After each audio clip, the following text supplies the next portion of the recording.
Buenas noches a todos. Muchas gracias nuevamente por acompañarnos a esta mi última sesión. Yo esta vez les voy a hablar del artículo 21 constitucional. Dice, la investigación de los delitos corresponde al Ministerio Público y a las policías, las cuales actuarán bajo la conducción y mando de aquel en el ejercicio de esta función.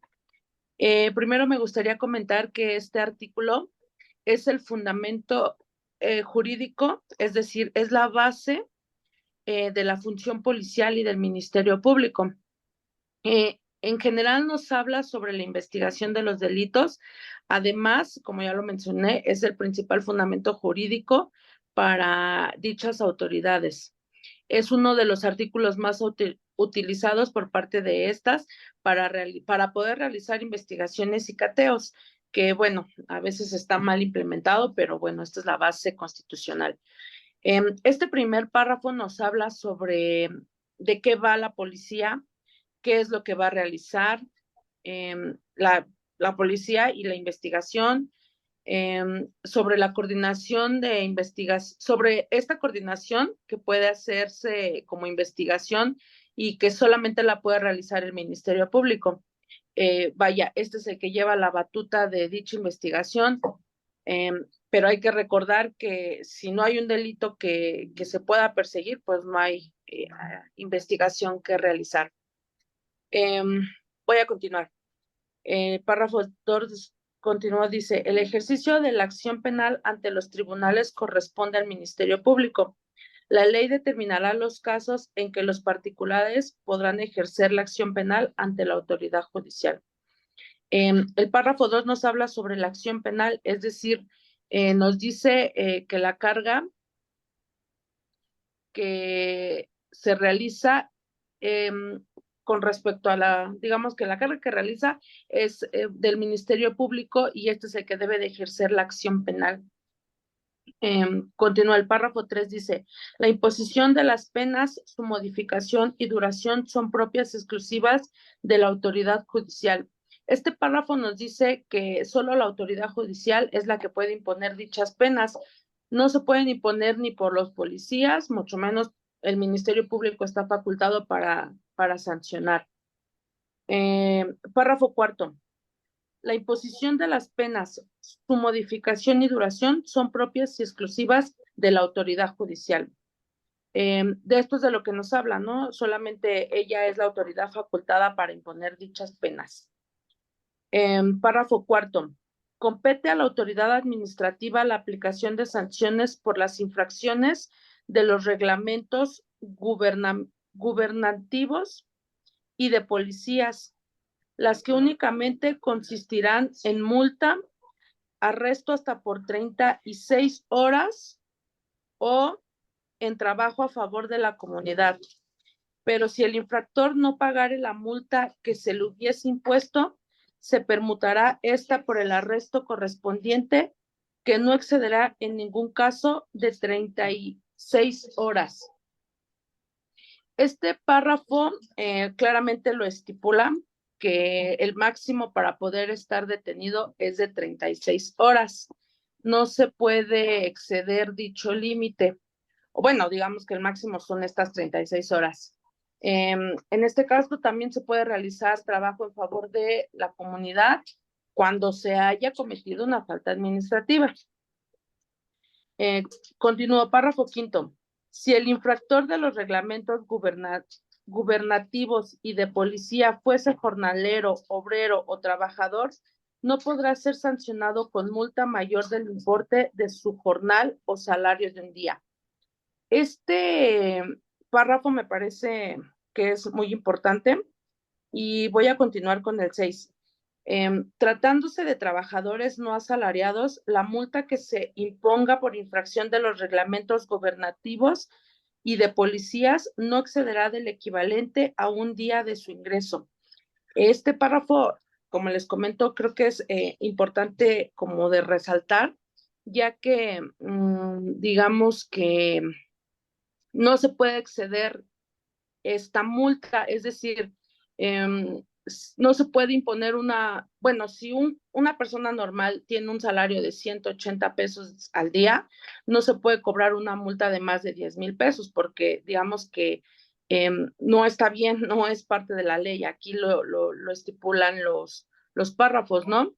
Y como sabemos, en muchos casos, pues no se lleva a cabo este apartado, ya que, bueno, aunque la Constitución lo señala, por lo regular vemos estas malas prácticas por el cobro de las sanciones. A veces se excede, ¿no? El salario mínimo, bueno, digamos que el equiparable al salario mínimo. Continúo con el párrafo 7. Dice, el Ministerio Público podrá considerar criterios de oportunidad para el ejercicio de la acción penal en los supuestos y condiciones que fije la ley. El Ejecutivo Federal podrá, con la aprobación del Senado, en cada caso, reconocer la jurisdicción de la Corte Penal Internacional.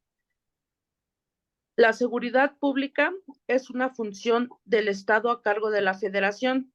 Las entidades federativas y los municipios, cuyos fines son salvaguardar la vida, las libertades, la integridad y el patrimonio de las personas, así como contribuir a la generación y preservación del orden público y la paz social, de conformidad con lo previsto en esta Constitución y las leyes en la materia. La seguridad pública comprende la prevención, investigación y persecución de los delitos, así como la sanción de las infracciones administrativas y en los términos de la ley, en las respectivas competencias que esta Constitución señala. La actuación de las instituciones de seguridad pública se regirán por los principios de legalidad, objetividad, eficiencia, profesionalismo, honradez y respeto a los derechos humanos reconocidos en esta Constitución. Vamos a detenernos en este párrafo que en general nos habla sobre la seguridad pública, pero me gustaría resaltar sobre los fines que menciona con respecto a la seguridad pública. Aquí nos dice que este actuar de los funcionarios del Estado debe estar apegado siempre al derecho, claro, dentro de su marco legal. Esta acción siempre debe de ser de manera objetiva. Y aquí me gustaría recalcar que las finalidades son las de salvaguardar la vida, como ya lo mencionó, las libertades, la integridad, el patrimonio, y así como contribuir a preservar el orden público. Hay que tener muy en claro que la seguridad pública se refiere también a la prevención, y justo este apartado es muy importante porque los cuerpos policíacos, eso que hacen de patrullar las calles y de cuando los vemos así en nuestras colonias, digamos, esa finalidad es la que tiene estipulada la Constitución con respecto a la prevención. Eso que hacen es, digamos que es parte de la finalidad. También habla sobre su actuar, es decir, todo lo que hagan siempre debe de estar apegado al derecho igual dentro de su marco legal. Esto siempre debe de ser lo que está establecido. Aquí no hay que tienen que hacer lo que ellos creen o lo que ellos se imaginan. Más bien debe de ser eficiente, profesional su trabajo.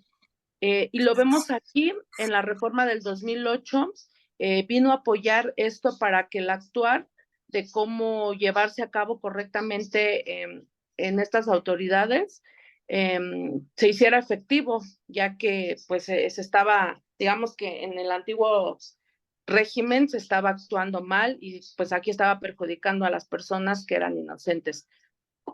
También nos menciona el principio de honradez y respeto a los derechos humanos, que claramente va a la par con el artículo 1, que ya lo estudiamos, donde nos menciona que en el ámbito de sus competencias velarán por nuestros derechos humanos.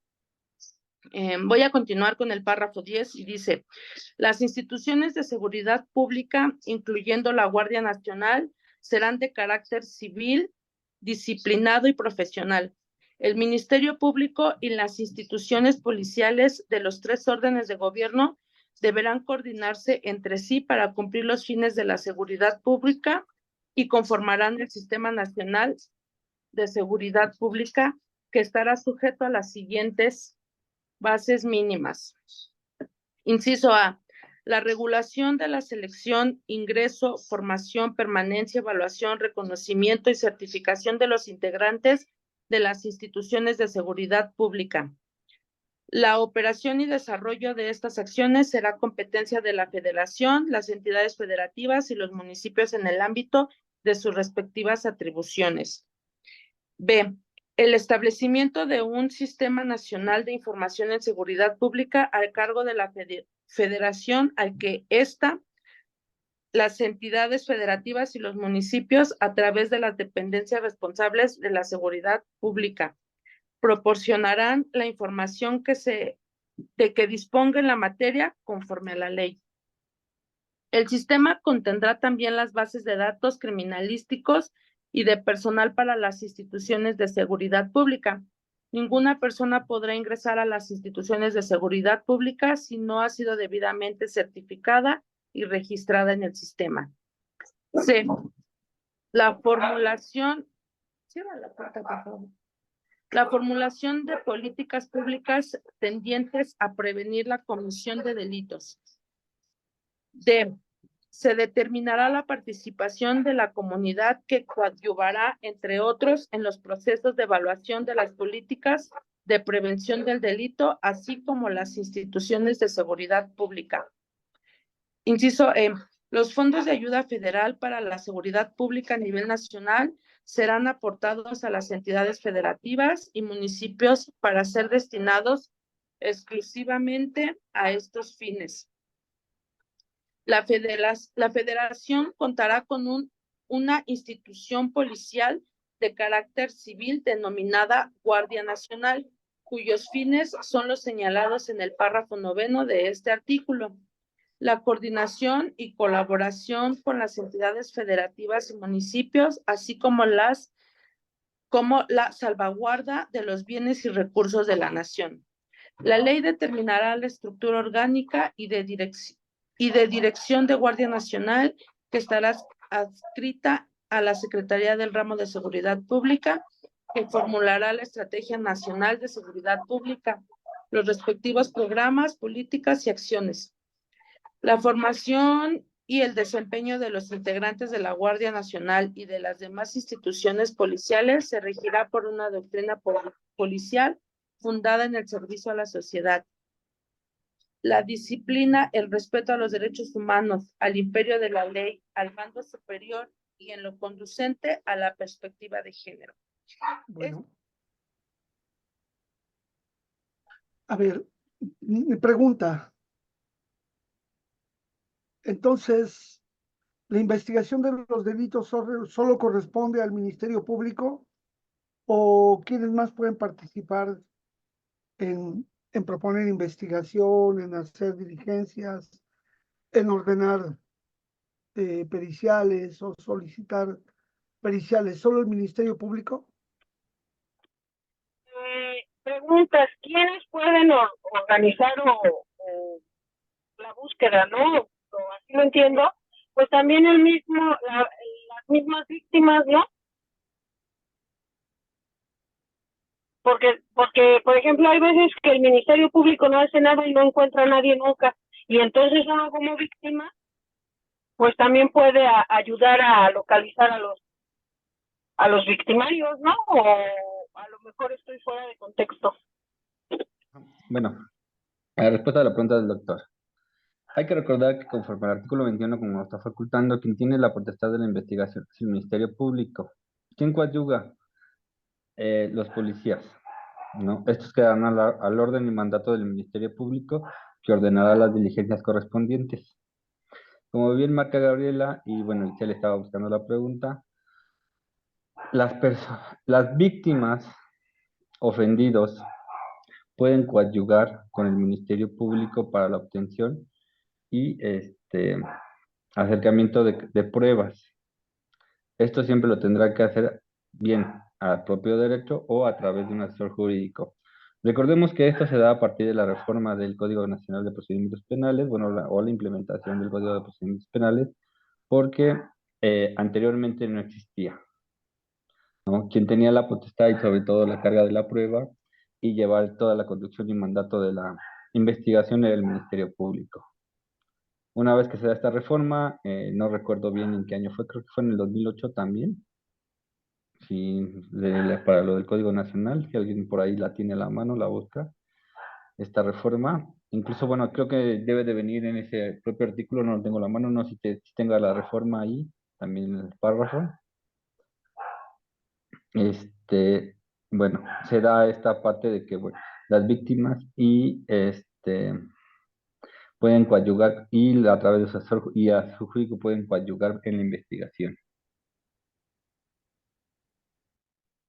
Una de las reformas importantes que se habían hecho a la Constitución eran el que se le quitaba el dominio del ejercicio de la acción penal y de investigación de los delitos al Ministerio Público cuando se estableció la figura de la coadyuvancia que le permitía a las víctimas, a través de ella y sus abogados, crearse la figura de la coadyuvancia.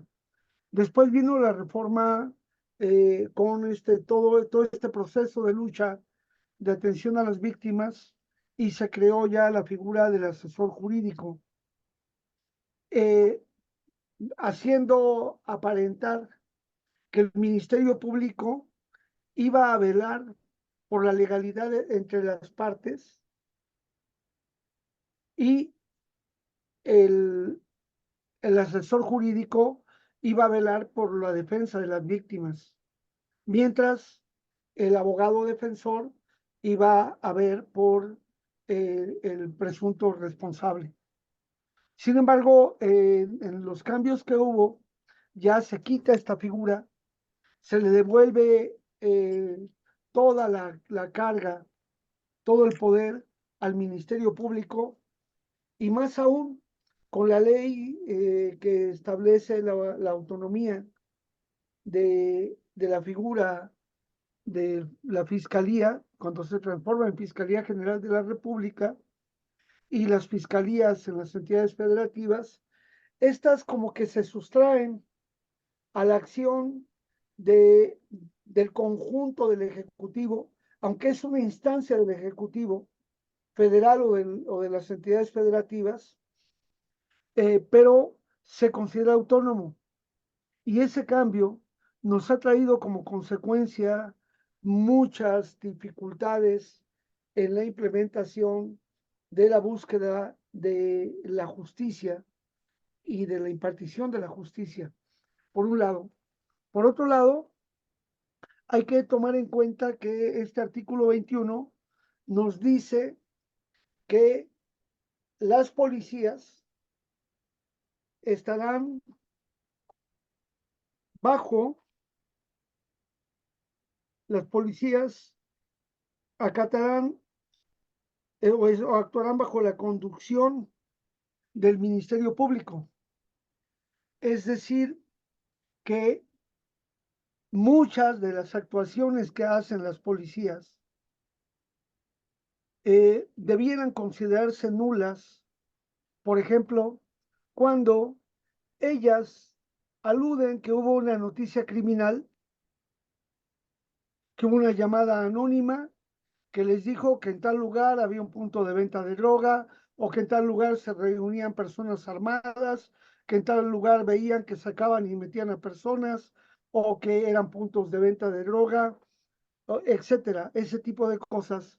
Y entonces ustedes pueden ver cómo los agentes ministeriales eh, tenían esa posibilidad de ir y hacer actuaciones y no le pedían al Ministerio Público la autorización, sino que después armaban toda una serie de actuaciones donde decían en atención al llamado urgente de una llamada anónima que llegó al teléfono fulano, a veces daban el número de registro, a veces no, pero Entonces acudían, hacían un operativo y detenían a personas y las presentaban. Todas esas actuaciones debieran ser declaradas nulas porque lo que debió haber hecho el policía, el agente de investigación, que no está actuando en flagrancia, no está actuando en flagrancia, sino está actuando ante una noticia criminal, debiera darle parte al Ministerio Público y el Ministerio Público ordenar las diligencias. Ese es uno de los puntos importantes y sobre todo cuando se fabrican expedientes, cuando se elaboran expedientes, se actúa de esa manera y utilizando consigo la figura de la delincuencia organizada, les polvoreaban a las personas polvo de delincuencia organizada y con eso llegaban, actuaban, entraban, allanaban casas, incluso con cosas tan aberrantes como, eh, pues tocamos a la puerta y nos abrió una persona y nos invitó a pasar. O sea, para evitarse lo de la orden de cateo, el allanamiento, dijeron, no, si la persona nos dijo, mire, aquí tengo un secuestrado, no quiere pasar, oiga, pero es que es muy tarde, ahorita ya son 3 de la mañana, si quiere vengo temprano, el secuestrado ha de tener sueño, ustedes también, no quiero importunar, no, no, no, pase, pase, pase. Ese tipo de redacciones tan absurdas es un elemento que hay que considerar y quien es abogado, defensor de derechos humanos, tome muy en cuenta que cualquier actuación que haga una policía, si no es en flagrancia o si no es en una infracción, tiene que ser eh, considerada como un acto ilícito y por lo tanto, al carecer de legalidad, debe de buscarse la libertad de la persona. El otro punto que llama la atención es que el artículo 21 de la Constitución se crea un estatuto de Roma a contentillo. Es decir, se acepta y se suscribe por parte del Estado mexicano el Estatuto de Roma que crea la Corte Penal Internacional y entonces quiere decir que cualquier nacional mexicano que sea sancionado o, o solicitado por la Fiscalía de la Corte Penal Internacional se le pueda someter a juicio, pero dice, no, no, no, momento, a ver, espérame. Aquí dice que el Ejecutivo Federal, a petición o a consulta del Ministerio Público, establecerá en qué casos sí y en qué casos no se acepta la competencia contenciosa de la Corte Penal Internacional. Eso es un mecanismo de denuncia fast track. En el derecho internacional público, por ejemplo, en la Corte Interamericana de Derechos Humanos, hay todo un procedimiento para denunciar la competencia de la Corte. Y pasa un periodo y a partir del tiempo que se decreta la denuncia de la Corte, a partir de ese momento, todos los hechos que ocurran a partir de ese momento en adelante, sí no serán competencia contenciosa de la Corte. Pero aquí en este modelo ad hoc, pues alguien puede decir si va o no va, y este es el Ejecutivo Federal con consulta de la Fiscalía General de la República o en este caso del Ministerio Público. Y eso me parece algo grave que tenemos que considerar. No sé qué opinan, pero eso hay que, hay que checarlo, hay que poner atención. Luego viene todo el capitulado de, de lo que es la Guardia Nacional. Ahí no se le ve mayor problema, pero hay que tomar en cuenta que el modelo que se viene imponiendo hoy de la Guardia Nacional es un modelo híbrido donde un gran número de militares están asignados a la Guardia Nacional con los saberes de Sedena, con los saberes de la Marina, con los saberes de la Fuerza Aérea, pero están como en comisión. Ahora lo que nosotros pretendemos es que con los cambios que hay en la formación de los guardias nacionales, aunque estén dentro de las Fuerzas Armadas, tienen su modelo específico de policía, su perfil de profesional para hacer labores de guardia nacional y no como el ejército, sino que tienen sus funciones y tareas más acotadas. Yo creo que desde mi punto de vista, esto es la parte que hay que destacar como necesidades de atención y sobre todo también de preocupación por lo de la Corte Penal Internacional. ¿No? Bueno, también me gustaría complementar con lo que decía Pedro, que efectivamente en el 2018 se reformó también el sistema procesal penal acusatorio.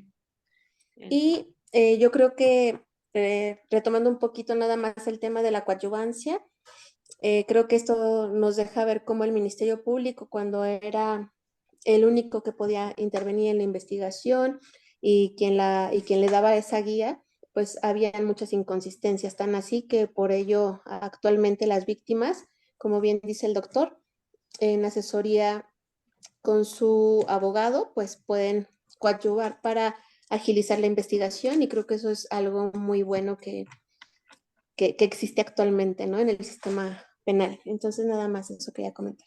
Les pido, por favor, a quienes manejan expedientes que revisen para la construcción de su teoría del caso y sobre todo para lo que tiene que ver con la exclusión de la prueba ilícitamente obtenida. Revisen esta parte de las actuaciones de la policía, sobre todo cuando se habla de noticia criminal, es decir, una noticia crímenes derivada de una llamada anónima. Primer punto, llamada anónima. Segundo punto, no hay el registro claro de quién o quiénes hacen esa llamada, porque una cosa es que la llamada quede anónima ante el expediente, pero si ustedes llaman a cualquier teléfono de, del 911 en este caso, antes el que había de la SEDAP, en fin, cualquier teléfono al que llaman ustedes, le piden que se identifique. Identifican el número de donde viene la llamada. El reporte puede quedar como anónimo por la confidencialidad y demás, pero debe haber ahí un nombre, una hora, un registro y siempre debe haber un número de operario y un número de folio de registro señalando la hora y lo que se dijo, para que eso quede en una papeleta registrada para dar certeza jurídica a un hecho. ¿Por qué? Porque con frecuencia los policías dicen que recibieron una llamada anónima, pero no hay registro realmente de quién o cómo se hizo. Punto 2. Lo que mencionamos respecto a que de los actos derivados, por ejemplo, en el caso, uno de los casos relevantes que tenemos, hay un vacío de conocimiento de quiénes fueron las personas que robaron una camioneta y asesinaron a una persona allá en Acapulco, Guerrero. Los agentes de investigación llegan, hacen su levantamiento de datos, hacen la fijación del lugar del hecho, llegan los peritos, en fin, hacen todo lo que tienen que hacer y un agente de investigación, los agentes de investigación deben de preguntar, deben de presentar cámaras, deben de interrogar a las personas y todo eso debe quedar registrado en el informe policial homologado.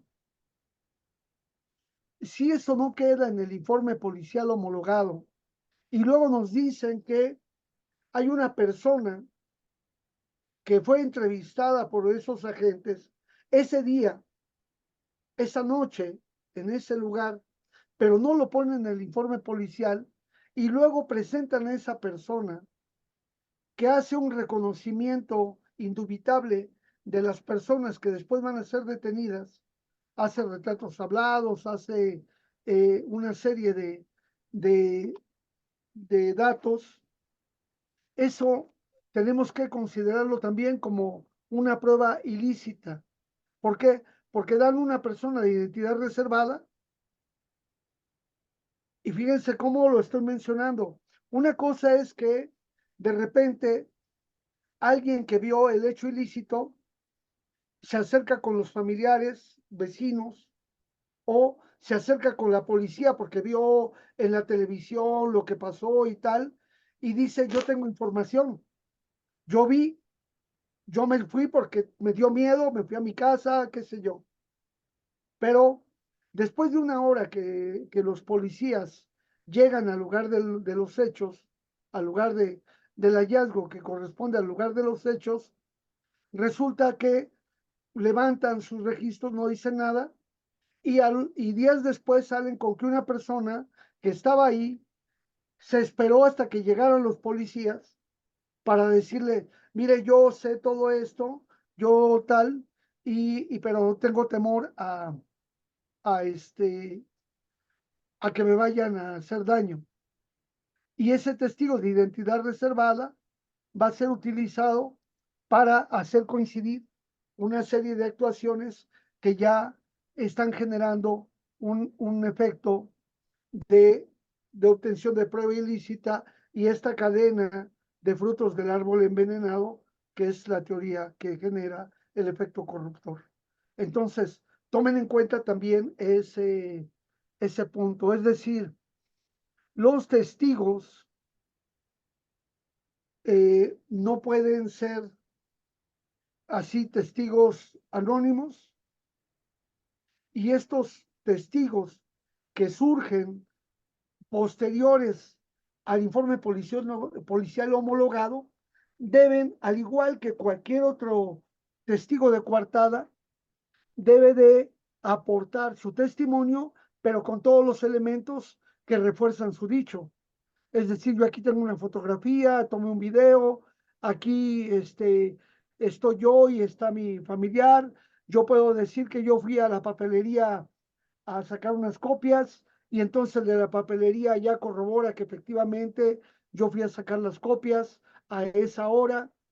Es decir, eso es lo que se tiene que hacer en una buena técnica de litigación y prepararnos para lo que es el contrainterrogatorio de ese testigo que ofrece la fiscalía como testigo de cargo, y la defensa deberá utilizar todos estos recursos para eh, excluir dentro del caudal probatorio a ese órgano de prueba. Eso es muy importante, no lo pierdan de vista, porque es un elemento importante que hay que considerar. Eh, bueno, no sé si sobre eso tengan alguna duda o pregunta al respecto. ¿Se entiende?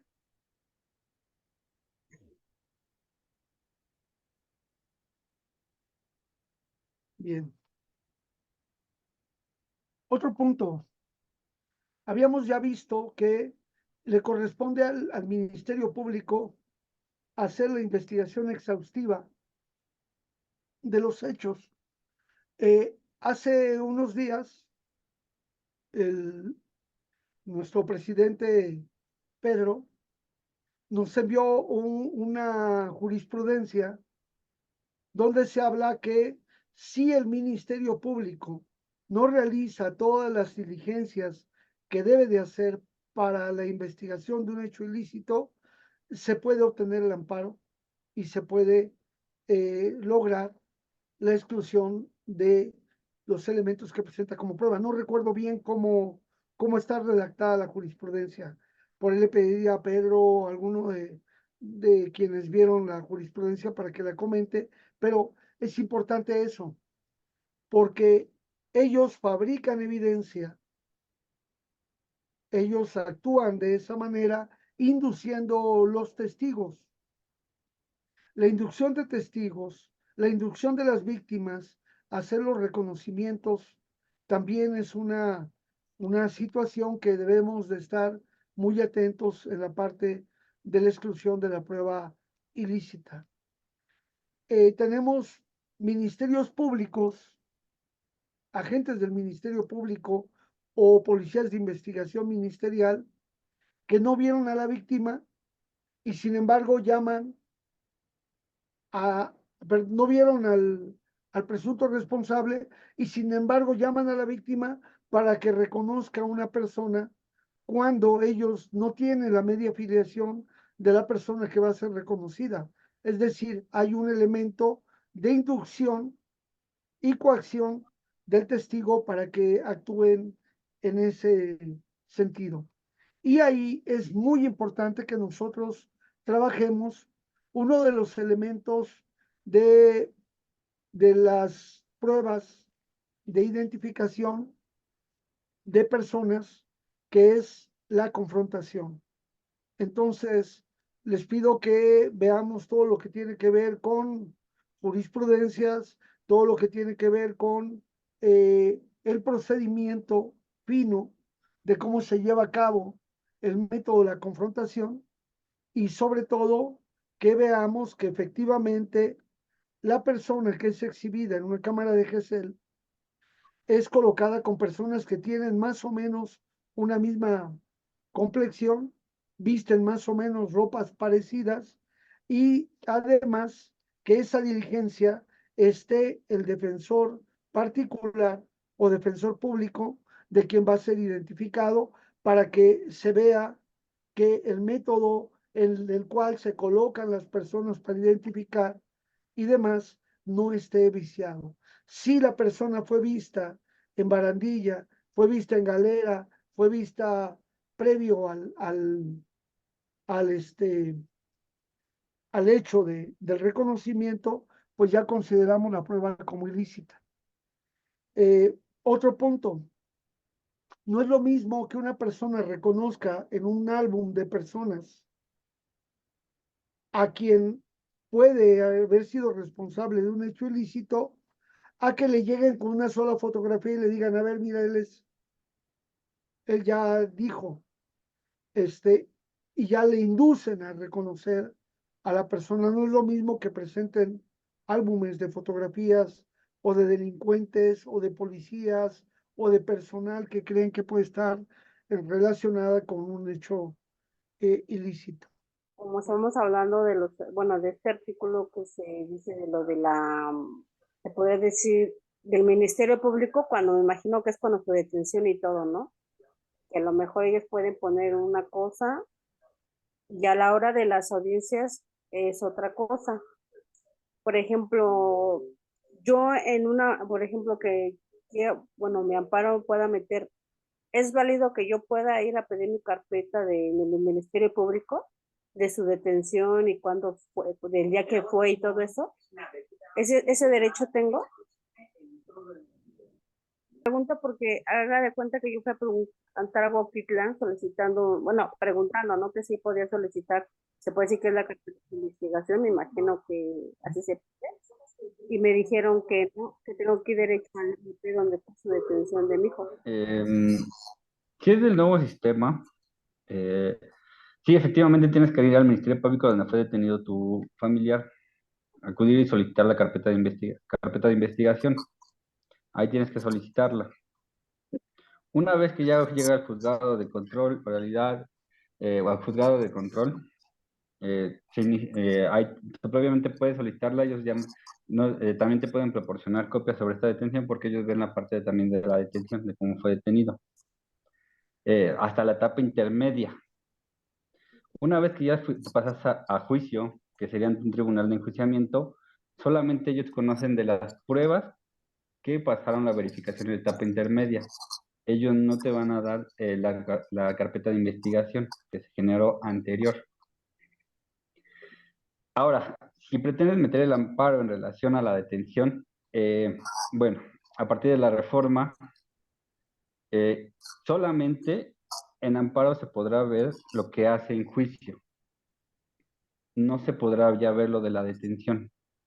¿Por qué? Porque se supone que una vez que ya pasaste la etapa de control, donde se ve la detención y un juez la validó y tu familiar o tu abogado defensor no hizo nada en decir que esta fue ilegal, recurrió a la apelación y luego al amparo indirecto, quedó consentido el acto, ¿no? A partir de la implementación del nuevo sistema, solamente en amparo directo se podrá ver lo que pasó en juicio. Ya no se podrá ver, como anterior pasaba, todo lo que hacía valer en la causa, en el procedimiento penal. Por eso el amparo directo en esta nueva circunstancia es muy técnico y tuviste que haber, bueno, si llevaste el caso de inicio, tuviste que haber llevado un buen caso para echar todas las pruebas que tú considerabas que eran impertinentes y no idóneas para ti como defensa, ¿no? Entonces, es una grave cuestión que, bueno, el nuevo sistema tiene en relación al amparo. Y si una vez que, pues, si la persona sí fue y se llega a comprobar que posteriormente fue detenida de forma ilegal, ya no lo podrás hacer valer en el amparo directo. Entonces, sí puedes ir a solicitarla, te la van a dar. Obviamente, como dice el doctor, tienes que hacer un escrito por propio derecho solicitándolo a nombre de tu familia, donde solicita las copias de la carpeta de investigación. Tienes que tener el nombre completo de la carpeta, el número completo de la carpeta de investigación, la fiscalía en la que radica y que te lo firme y que te nombre para recibir las copias, ¿no? Pero, pues bueno, si lo vas a utilizar para amparo directo, ya estaría de más. Ajá, sí, sí, No, sí. diría que se enfocaran en lo que hacen juicio, lo que es al juicio solamente. Y bueno, muchas gracias.